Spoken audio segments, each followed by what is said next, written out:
Quiet hours. The first thing Mark noticed about his new apartment was the silence. No traffic hum, no neighbors arguing through the walls, not even the distant bark of a dog.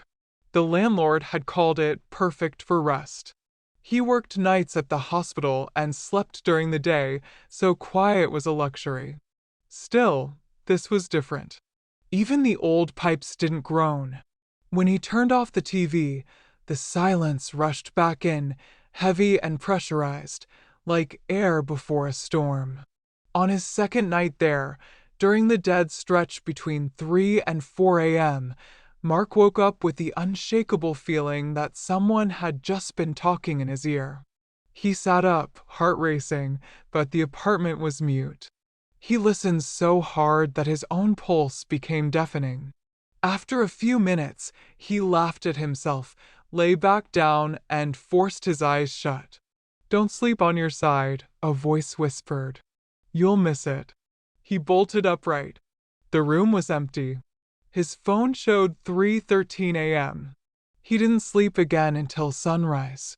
The next day, he convinced himself it had been a dream folded into waking, the kind that drags its claws across the border of sleep.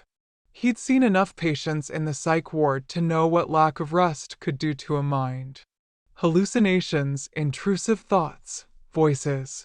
Stress could sculpt anything out of the dark. He made coffee, kept the lights bright, and played a podcast just to have sound in the background. The silence felt less oppressive when other voices filled it. That night, he left the TV on low as he dozed off. It cut out at 2:47 a.m. Not faded, not glitched. Just off. The apartment sank into that padded, suffocating hush. Mark's eyes snapped open. The remote lay on the floor out of reach. As he leaned to grab it, something cold brushed the side of his neck, like a fingertip dragged along the skin. He froze, arm outstretched. The air behind him felt crowded, denser, as if someone were leaning over his shoulder. Almost missed it, the same voice murmured, close enough that he felt the vibration in his skull rather than heard it with his ears.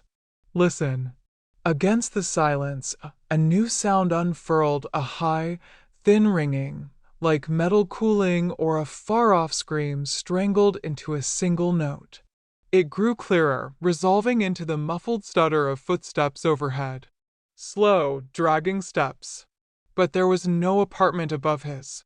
Only the roof. He knew because he'd asked the